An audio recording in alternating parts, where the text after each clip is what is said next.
해결책이 되십니다.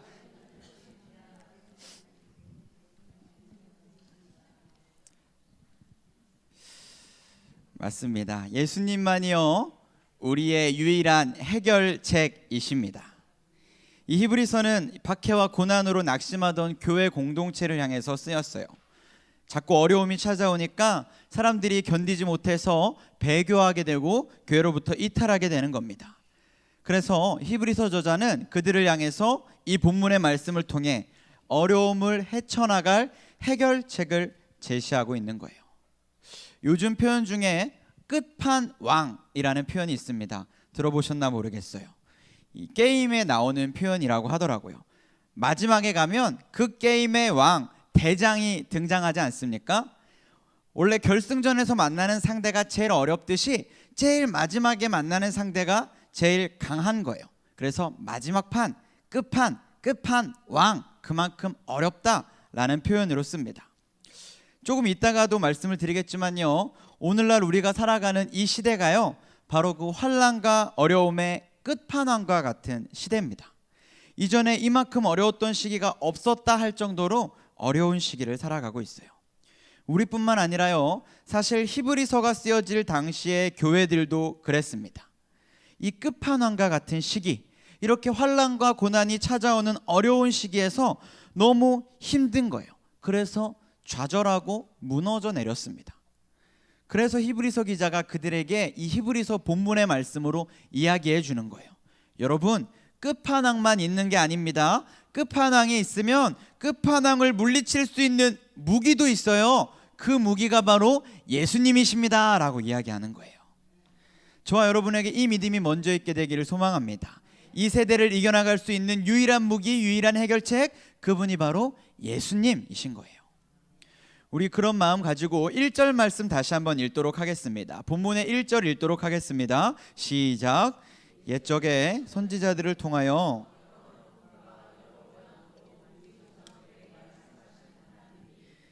네, 1절 말씀에 보니까요, 우리 조상들에게 말씀하신 하나님이라고 이야기하고 있습니다. 하나님은 옛적부터 지금까지 우리에게 말씀하시는, 그리고 또 말씀을 통해 드러내시는 동일하신 하나님이십니다. 그런데 오늘 1절을 보니까 오늘날의 하나님이 아니라 옛적에 우리 조상들에게 말씀하셨던 그 하나님을 이야기하고 있어요. 하나님은 하나님인데 왜 굳이 옛적의 하나님을 이야기하는 걸까요? 분명 차이점이 있기 때문입니다. 하나님의 차이가 있는 것이 아니라 하나님께서 말씀하시는 방법의 차이가 있다라는 거예요. 1절과 2절에 그 차이가 나타납니다. 정리해 보면 이래요. 1절은 이렇습니다. 옛적에는 우리 조상들에게 선지자들을 통하여 여러 부분과 모양으로 말씀하셨다면, 2절, 이 모든 날 마지막에는, 그러니까 지금의 우리에게는 하나님의 아들을 통하여서 말씀하셨습니다 라는 거예요. 말씀하시는 차이가 있습니다. 옛날에는 종, 선지자를 통해서 말씀하셨다면, 이 마지막 때 지금 우리에게는 하나님의 아들 예수 그리스도를 통해서 말씀하셨고, 우리는 바로 그 말씀을 듣고 있다라는 것입니다. 그 옛적 조상들 시대에도요, 분명히 하나님 말씀은 선포되어졌습니다. 하나님의 말씀을 선포하는 선지자들 얼마나 훌륭하고 대단한 사람들이었는지 몰라요. 그렇지만 너무 죄송하지만 그들이 너무나 훌륭하고 대단하지만 그들은 말 그대로 하나님의 종이었을 뿐입니다. 그러나 오늘 우리에게 주신 이 말씀은 종을 통해서가 아니라 아들을 통해서 주신 말씀이라는 거예요. 종과 아들은요, 출신부터가 다릅니다. 종은 피조물이에요. 아들은요, 창조주입니다. 피조물과 창조주를 비교한다는 것 자체가 우스운 일이에요. 그 정도로 아들을 통하여 주신 말씀, 하나님께서 우리에게 이 마지막 세대 가운데 주신 말씀은요, 분명히 그 차이가 난다라는 것을 우리에게 히브리서 기자가 말해주고 있는 것입니다. 이 아들이신 예수님은 태초부터 계셨습니다. 하나님과 함께 계셨고 하나님의 뜻과 계획을 공유하셨어요. 그래서 그분은 하나님의 아들인 동시에 그분이 바로 하나님이십니다.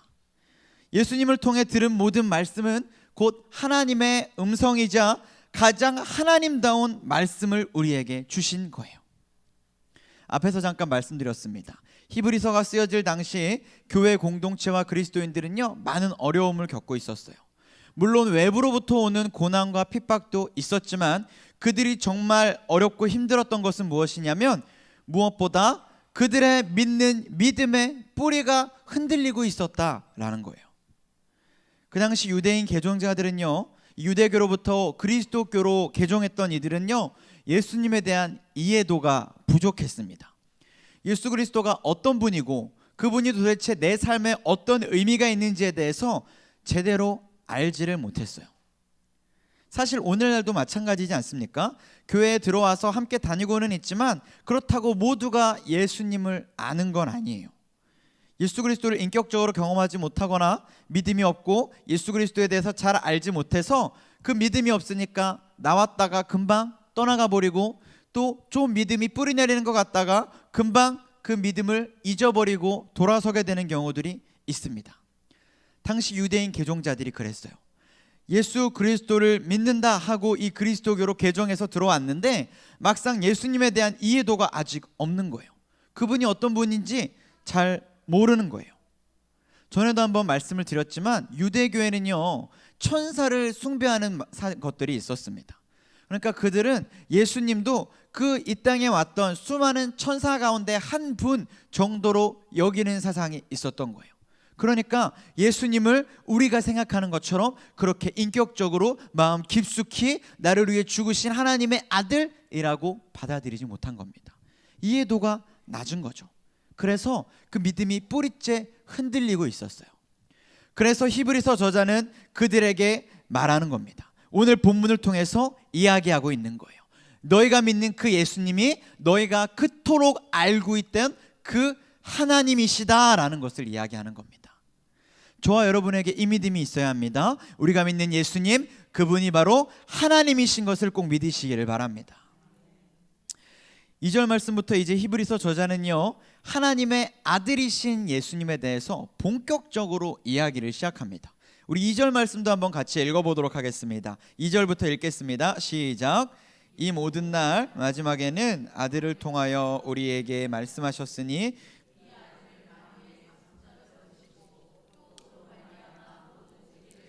니라. 아멘. 이제 본격적으로 예수님에 대해서, 예수님이 하나님이심을 설명하는 거예요. 그분이 바로 하나님의 아들, 아예 하나님의 모든 걸 상속받을 그분 뿐만 아니라 그분이 바로 이 땅의 창조주이시다라는 것을 이야기하는 겁니다. 유대인들은요, 그 구약의 토라를요 달달달 외우고 있었어요. 그들을 참 하나님에 대해서 잘 알고 있었고 하나님의 말씀을 잘 알고 있었습니다. 그들이 그렇게 잘 알고 있는 말씀을 들여다보면요, 그들이 알던 그 말씀 속에 있는 선지자 중에 그 누구도 하나님의 상속자가 되는 사람은 없었습니다. 그들이 숭배하던 천사들, 그 구약에 나오는 수많은 천사들의 이야기들이 기록되어 있음에도 불구하고 천사들 가운데 그 누구도 세상을 창조한 천사는 없었어요. 그러나 예수님은 이야기가 다릅니다. 이전에는요, 이 천사들의 이야기, 선지자들의 이야기 많이 써있고 그게 최고인 줄 알았지만 예수님께서 이 땅에 오셔서 우리에게 당신을 나타내시는 그 순간부터 격이 다르고 급이 다르고 아예 처음부터 출신부터 다른 엄청난 수준의 말씀이 우리에게 부어지기 시작한 거예요. 예수님을 통해서 그 말씀이 우리에게 주었음을 여러분 꼭 기억하시기 바랍니다. 누구를 통해 말씀을 주셨는가, 말하니가 누군가라는 건요 사실 중요합니다. 왜냐하면 영향력이 다르기 때문에 그래요. 최근에 국가부도의 날이라는 영화가 있었습니다. 그 우리나라의 외환위기 사태 그 당시의 모습을 다룬 영화였는데, 이 국가 경제가 추락해서 곧 나라가 부도날지 모르는 그런 상황에 그 영화 속에 등장하는 한 인물은 이 위기를 캐치하고 위기를 기회로 삼고자 투자자들을 막 모읍니다. 여러분, 제가 위기를 기회로 바꿔드리겠습니다. 막 사람들을 모아요. 그래서 사람들에게 막 멋진 프레젠테이션으로 설명도 하고 이 일을 이야기하는데 어떻습니까? 사람들이 믿지를 않아요. 이 나라에 위기가 찾아올 거라는 거, 경제적으로 어려움이 닥칠 거라는 걸 이 투자자가 이 설명자가 아무리 열심히 설명해도 믿지를 않는 거예요. 왜냐하면 당시 그 나라의 재정부 장관이 TV만 나오면 이 나라는 위기가 아닙니다. 여러분 잘못된 루머예요. 우리나라가 OECD에 가입해서 이만큼 성장했습니다. 자꾸 이렇게 진실을 감추고 위기가 없다고 얘기하니까 진짜 상황을 제대로 파악한 사람이 설명을 멋지게 했는데도 믿지 않는 거예요. 왜? 높은 사람이 그렇게 얘기하고 있으니까. 내용이 좀 다르지만요, 이 말씀의 권위나 신뢰도를 이야기할 때 우리도 마찬가지입니다. 선지자들이 아무리 믿음이 뛰어나고 그들이 식견이 높고 그들이 영적으로 깊은 사람이었다 하더라도 그들과 비교할 때요, 그들이 하나님의 아들보다 뛰어날 수는 없어요. 그들이 아무리 하나님을 안다고 해도 하나님의 아들이신 예수님보다 그들이 하나님을 더 잘 알 수 없습니다. 그러니까 하나님의 아들이신 예수님이 우리에게 주신 말씀은요, 그들이 주신 말씀도 분명 진리의 말씀이지만 이제 정말 차원이 다른 수준으로 우리에게 말씀해 주셨다라는 거예요. 그리고 그 당시 어려움을 겪고 있는 교회들과 그리스도인들에게 바로 그 엄청난 수준의 말씀, 격이 다르고 급이 다른 그 능력의 말씀이 바로 여러분에게 주어졌습니다 라고 이야기하고 있는 것입니다. 이 말씀을 듣는 그 사람들이 얼마나 힘이 됐겠어요. 내 믿음이 흔들리고 내가 자꾸 예수 믿으면 잘 될 줄 알았는데 어려움이 찾아오고 고난이 찾아와서 믿음이 쓰러지고 믿음을 빼앗겨가고 있는데 내게 주신 말씀이 그 전에 내가 알던 구약의 그런 선지자의 말씀뿐만 아니라 그것을 뛰어넘어서는 엄청난 하나님의 말씀이 우리에게 주어졌다. 그 이야기를 들을 때 그들이 얼마나 행복했겠습니까? 그래서요, 오늘 이 이야기의 제목을 격이라고 지은 거예요. 오늘 저와 여러분에게 주어진 이 말씀은요, 이전의 말씀과 격이 다르고 급이 다르고 클래스가 다른 말씀인 거예요. 여러분, 그 말씀이 저와 여러분에게 주어졌다는 것을 여러분 기뻐하시기를 바랍니다. 민수기의 말씀에 보면 또 이런 내용이 있어요. 미리암과 아론이요, 모세에게 대항하는 장면이 나옵니다.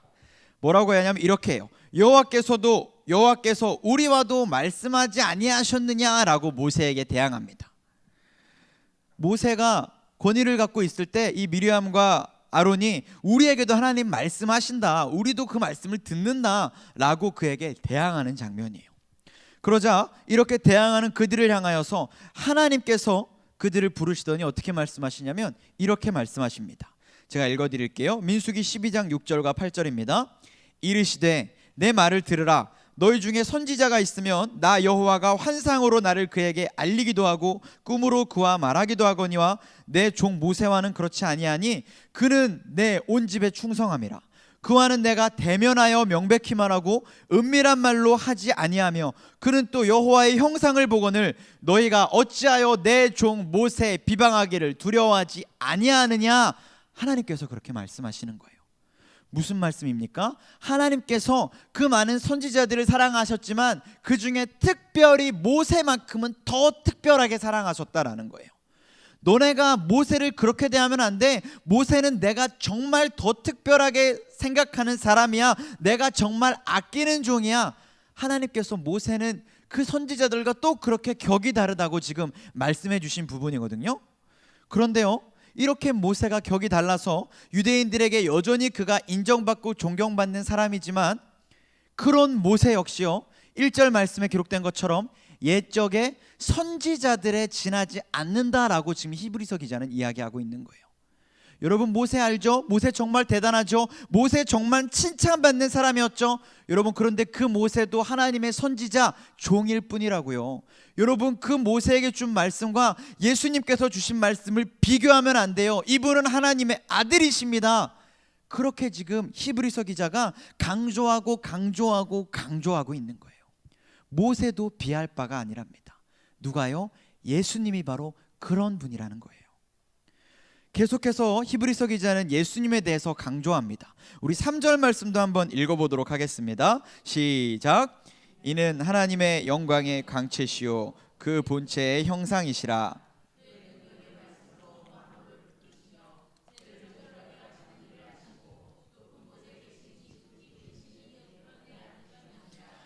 아멘. 이제 3절에서요, 그 예수님, 하나님의 영광의 광채이시오 본체의 형상이신 그 예수님을요, 본격적으로 이 히브리서 저자가 이야기하기 시작합니다. 먼저 뭐라고 얘기하냐면 예수님은 영광의 광채시요 본체의 형상이시래요. 하나님이 광원, 빛의 근원이시라면 예수님은요, 그 빛을 우리에게 다 비추어 주시는 광채라는 겁니다. 태양빛이 저기에 있지만 그 빛이 우리에게 와 닿으려면요, 그 빛이 정말 우리에게로 와야 된다라는 거예요. 하나님이라는 태양이 저기 계시다면 그 빛이 우리에게 와 닿아야지 우리가 느끼고 나타내고 드러낼 수 있다라는 겁니다. 우리에게 다가오시는 빛, 그분이 바로 예수님이라는 거예요. 뿐만 아니라 하나님을 그대로 있는 그대로 드러내시는 분 또한 예수님, 본체의 형상이 바로 예수님이시랍니다. 지난 새벽에 이런 말씀을 나눴어요. 여기서 형상이라는 단어가 그 도장을 찍으면 나타나는 흔적을 가리키는, 그것을 바로 이 형상이라는 단어로 쓴다라고 원어의 말씀을 드렸었습니다. 도장을 찍으면 도장 그대로 이 흔적이 남아요. 그게 바로 하나님의 형상이신 예수님이라는 겁니다. 아들이신 예수님은요, 하나님의 본질을 있는 그대로 우리에게 나타내 보이시는 분이라는 거예요. 종의 입술이 아무리 대단하다고 하나님을 있는 그대로 드러낼 수 있겠습니까? 그럴 수 없었어요. 예수님이시니까, 하나님의 아들이시고 하나님의 본체이시고 하나님의 형상이시니까 그분이야말로 하나님을 있는 그대로 드러내고 나타내고 우리에게 보게 해줄 수 있는 분이라는 거예요. 히브리서 기자가 그렇게 예수님을 강조하고 있습니다. 또 3절에 보니까요, 그의 능력의 말씀으로 만물을 붙드시는 분이라고 기록하고 있어요. 여기서 붙든다라는 말은요, 현재 시제입니다. 옛날에 잠깐 붙들었다가 아니에요. 여전히 지금도 붙들고 계시다라는 표현입니다. 무슨 말이냐? 예수님은 하나님의 창조에 관여하셨을 때 그뿐 아니라 지금까지도 여전히 이 세상 만물을 주장하시고 주관하시며 붙들고 계시다라는 거예요. 누가요? 예수님이요. 많은 과학자들이요, 이 전체 우주가 한치의 오차 없이 움직이는 원리를 굉장히 궁금해합니다. 정말 궁금하죠. 그러나 답은 여기 있습니다. 그 원리와 동력까지도 예수 그리스도의 능력의 말씀이라고 성경은 이야기하고 있어요. 여러분, 이 또한 믿으시기를 바랍니다. 세상에 수많은 논리와 수많은 지적인 어떤 이들이 그들의 논리와 과학적인 근거를 가지고 이야기할지라도 진리에 변하지 않는 성경의 말씀이 우리에게 증명하고 있습니다. 그 모든 증거는 예수님이십니다. 마지막으로요, 이 아들 예수님은 우리의 죄를 정결하게 하는 일을 하신다라고 성경에 기록합니다. 이 죄를 정결하게 한다라는 단어는요, 또 과거형으로 쓰였어요. 그러니까 과거에 이미 정결하게 하셨고 그 일은 이미 완료되었다라는 겁니다. 이미 완료되었고 이미 끝난 그 일 무엇일까요? 십자가죠. 예수 그리스도의 십자가 사역을 통해서 그분은 이 땅에 이미 모든 이들을 다 정결케 하셨습니다. 그러니까 예수님께서 또다시 십자가를 지실 필요가 없어요. 과거의 그 십자가 사역은 이미 끝이 났고 그 영향력은 이미 오늘날까지 우리에게 앞으로도 계속해서 영원한 것이기 때문입니다. 히브리서 기자는요, 이 예수님에 대해서 도저히 아직 모르고 제대로 깨닫지 못하는 그들에게, 그 개종자들에게 이렇게 예수님을 세세하고 정밀하게 이야기해 주고 있는 거예요. 그러니까 오늘 말씀만 잘 알고 있어도 우리가 예수님을 그래도 제대로 이해해야 한다라고 할 수 있는 겁니다. 오늘 이 말씀 저와 여러분 꼭 기억하시고 이 말씀에 드러난 예수님을 붙들고 살아가는 저와 여러분 되기를 소망합니다. C.S. 루이스라는 사람이 쓴 나니아 연대기라는 책이 있습니다. 영화로도 나온 적이 있어요. 아이들에게 기독교적인 어떤 세계관을 가르쳐주기 위한 동화책 같은 책입니다. 이 내용을 보면요, 이 책에 드러나는 루시라는 이 소녀가 예수님을 상징하는 아슬란이라는 사자와 다시 재회하게 됩니다. 그런데 이 사자를 이 소녀가 다시 만났을 때, 시간이 지나고 이 사자를 다시 만났을 때 이런 대화를 합니다. 아슬란, 이전보다 당신이 더 커졌군요 라고 소녀가 이야기를 해요. 시간이 지났는데 사자가 더 커졌다고 이야기합니다. 그러자 이 아슬란이라는 사자가 소녀에게 이렇게 이야기해요. 루시, 그건 내가 커진 게 아니라 네가 자랐기 때문이야 라고 이야기해요. 좀 아이러니하지 않습니까? 보통 시간이 자라면 몸이 자라고 키가 자라기 때문에 내가 크게 봤던 것들이 작게 보입니다. 그런데 지금 이 소녀와 이 사자의 대화에서는 시간이 지나서 소녀가 더 컸는데 사자가 작게 보이는 것이 아니라 오히려 네가 컸으니까 내가 더 크게 보이는 거야 라고 이야기하는 거예요. 굉장히 아이러니하지만 여기에 바로 신앙의, 믿음의 공식이 담겨 있는 겁니다. 우리의 믿음이 자라는 만큼 하나님의 크고 위대하심을 경험할 수 있는 폭도 넓어지게 된다라는 거예요. 이 C.S. 루이스라는 사람은 나니아 연대기를 통해서 기독교적인 것들을 아이들에게 알려주기를 원했습니다. 그래서 이런 대화를 삽입한 거예요. 우리의 믿음이 자라면 믿음이 자랄수록 우리가 경험할 수 있는 하나님도 더 크게 경험할 수 있게 된다라고 이야기하고 있는 것입니다. 우리는요, 때로 신앙생활을 오래 하고 교회를 열심히 다녔는데 그러다 보니까 신앙생활을 오래 하니까 오히려 예수님의 은혜가 더 작게 느껴진다라고 말씀하시는 분들이 있습니다. 예전에는 오히려 더 뜨거웠고 예전엔 내게 은혜가 정말 충만하고 정말 은혜가 이만했는데 요즘에는 은혜가 더 작은 것 같아. 은혜가 없는 것 같아. 물론 말씀을 준비하는 교역자들의 부족함과 이런 것들도 분명히 있을 수 있죠. 그렇지만요, 그게 다가 아니라는 거예요. 믿음이라는 것은 시간이나 이런 것들에 비례하는 것이 아니라는 겁니다. 우리의 믿음과 우리가 경험할 수 있는 하나님의 크기는요, 우리의 믿음의 크기와 비례한다라는 거예요. 믿음이 자랄수록 하나님이 내게 주시는 은혜도 커지고 내 믿음이 자랄수록 내가 바라보는 하나님의 크기도 커지고 내 믿음이 성장할수록 내가 경험할 수 있는 하나님의 은혜도 깊어진다. 그것이 바로 믿음의 공식이라는 것입니다. 예수 믿는 삶에 자꾸 더 큰 환난이나 어려움이 찾아오고 그 문제들로 인하여서 여러분 어려워하고 계신 분들이 있는 것 같아요. 여러분 그러셨다면 앞에 말씀드렸던 것처럼 여러분 이 싸움에 이길 방법이 필요합니다. 매일매일 이 영적 전쟁에서 이 신앙의 싸움에서 매일매일 싸워가면서 지치고 힘들고 쓰러져 가고 계시다면 여러분 지금 이 싸움의 신앙의 끝판왕에 가까워 오신 거예요.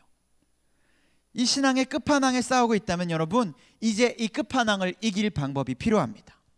무엇입니까? 우리의 믿음의 크기를 키우는 거예요. 예수 믿기 더 어렵게 만드는 상황, 더 어려워지는 환경, 그럴수록요 더 예수를 굳게 믿고 내 믿음의 크기를 잡고 키워내는 겁니다. 믿음은요 세상의 논리로 절대 생각할 수 없어요. 나를 힘들게 하는 상황, 나를 어렵게 하는 문제, 그것들이 자꾸 커진다면 그것을 이기는 방법은요 내 믿음을 자꾸 키워나가는 겁니다. 내 믿음이 클수록 내가 경험할 수 있는 하나님의 은혜 또한 자라는 것입니다. 내 믿음이 성장할수록 내가 받을 수 있는 은혜의 깊이도 깊어지는 것입니다. 내 상황이 커졌으면 내 믿음이 더 자라면 내가 경험할 수 있는 하나님이 더 크시기 때문에 이 상황을 또한 이길 힘을 허락해 주시는 거예요. 우리의 믿음이 자라고 더 커져야 합니다. 그래야 이 땅을, 이 세상을, 이 마지막 때를 이겨 나갈 수 있는 거예요. 믿음이 자라고 믿음이 커져가는 방법 여러 가지가 있을 수 있겠지만 가장 단순한 방법은 이것입니다. 예수님을 찾을 수 없을 때 찾고 믿음이 가질 수 없을 때 더 믿는 거예요. 우리가 이걸 세 글자로 뭐라고 합니까? 무대뽀라고 합니다. 믿음은 무대뽀가 승리하는 거예요. 도저히 예수를 찾을 수 없어요. 그러면 찾는 겁니다. 도저히 예수를 믿을 수 없어요. 믿는 겁니다. 성경에 뭐라고 합니까? 구하래요. 구하면 찾는답니다. 두드리래요. 그러면 열린답니다. 그게 하나님의 말씀이에요. 무슨 말입니까? 여러분 구할 수 없어도 구하면 주시는 게 하나님의 말씀임을 믿으신다면 찾을 수 없을 때 더욱 찾아서 내 믿음을 키워 나가시라는 거예요. 우리를 어렵게 하는 이 신앙의 고난의 환난의 끝판왕 이기는 방법 예수 그리스도를 믿는 더 큰 믿음 저와 여러분이 그 믿음을 갖게 되기를 간절히 소망합니다. 말씀을 좀 정리하겠습니다. 점입가경이라는 말이 있어요. 죄송합니다. 물 한 모금만 마실게요. 어려운 말을 쓰려고 했더니 목이 막히네요. 점입가경이라는 말이 있습니다. 산을 오르면 오를수록 경치가 더 아름다워진다라는 거예요. 하나님이 그런 분이십니다. 알면 알수록 깊어지면 깊어질수록 더 큰 하나님을 경험하게 된다는 거예요. 히브리서 기자는요, 이 약해진 믿음, 어려움 가운데 있는 사람들을 격려하고 권면하려고 이 편지를 썼어요. 그는 이 어려움 가운데 있는 그리스도인들에게요, 이 편지를 쓰면서 아이러니하게도 어떤 위로의 말이나 따뜻한 인사나 격려의 말을 먼저 하지 않습니다. 오늘 읽었던 본문이 히브리서의 가장 첫 번째 서두의 말씀이에요. 인사도 없었고 위로나 격려도 없었습니다. 그는 처음부터 확신에 찬 채 예수 그리스도를 이야기하고 있습니다. 이유가 뭘까요? 예수가 진짜 정답이기 때문입니다. 우리의 인간적인 어떤 위로의 말, 우리의 생각으로 어떻게 따뜻하게 격려해주는 응원의 말, 물론 좋고 물론 중요하지만 그 어떤 것보다 진짜 정답이신 예수 그리스도를 알면 이 모든 끝판왕과 같은 신앙의 어려움도 이겨낼 수 있다라는 확신을 가지고 히브리서 기자는 처음부터 우리에게 도전하는 거예요. 예수 그리스도가 정답이고 해결책이다. 저와 여러분에게 이 확신이 있기를 간절히 소망합니다. 히브리서 기자도요, 이 세대가 얼마나 힘들고 어려운지 알고 있었어요. 그래서 본문 2절에서 오늘날과 같은 이때를 이야기할 때 모든 날의 마지막이라고 표현하고 있습니다. 앞에서 말씀드렸다시피 정말 끝판인 거예요. 그러나 하나님은요, 이 끝판, 이 어려울 때를 살아가는 우리 손에 이미 예수 그리스도를 통한 말씀이라는 온전하고 완벽한 무기를 허락해 주셨습니다. 이제 우리는 무엇하면 됩니까? 이 끝판왕을 이길 무기를 들고 나가 싸우면 되는 거예요. 싸워서 승리를 쟁취하면 되는 겁니다. 이 세대를 이길 유일한 방법, 마지막을 살아가는 유일한 해결책, 오직 예수 그리스도입니다. 우리 손에 쥐어진 이 예수 그리스도를 통한 말씀, 이 말씀 능치 못함이 없는 능력의 말씀으로 이 세대를 이겨나갈 수 있는 저와 여러분 되기를 소망합니다. 예수님만이 우리의 모든 해결책이시고요, 우리의 모든 정답이 되십니다. 어려운 세대 가운데 우리를 넘어뜨리고 미혹하고 무너뜨리려 하는 어려움이 찾아올 때 우리에게 허락하신 예수 그리스도라는 그 가장 확실한 무기를 들고 여러분 분명하게 싸워 승리할 수 있는 저와 여러분 되기를 소망합니다. 나뿐만 아니라 우리 모든 기름교회 공동체가 그렇게 승리하게 되기를 소망합니다. 우리의 무기는 무엇입니까? 예수 그리스도입니다. 세상을 이기는 무기의 유일한 방법, 예수 그리스도입니다. 그동안 우리에게 주어졌던 수많은 무기, 수많은 말씀 있었지만 이 무기는 격이 다른, 급이 다른 무기입니다. 오직 예수 그리스도면 모든 것을 할 수 있습니다. 저와 여러분이 그 믿음 가지고 이 땅 가운데 승리를 선포할 수 있는 저와 여러분 되기를 간절히 소망합니다. 우리 나눈 말씀을 기억하면서 우리 찬양 한 절 부르고 좀 기도하며 나아갔으면 좋겠습니다. 우리 찬송가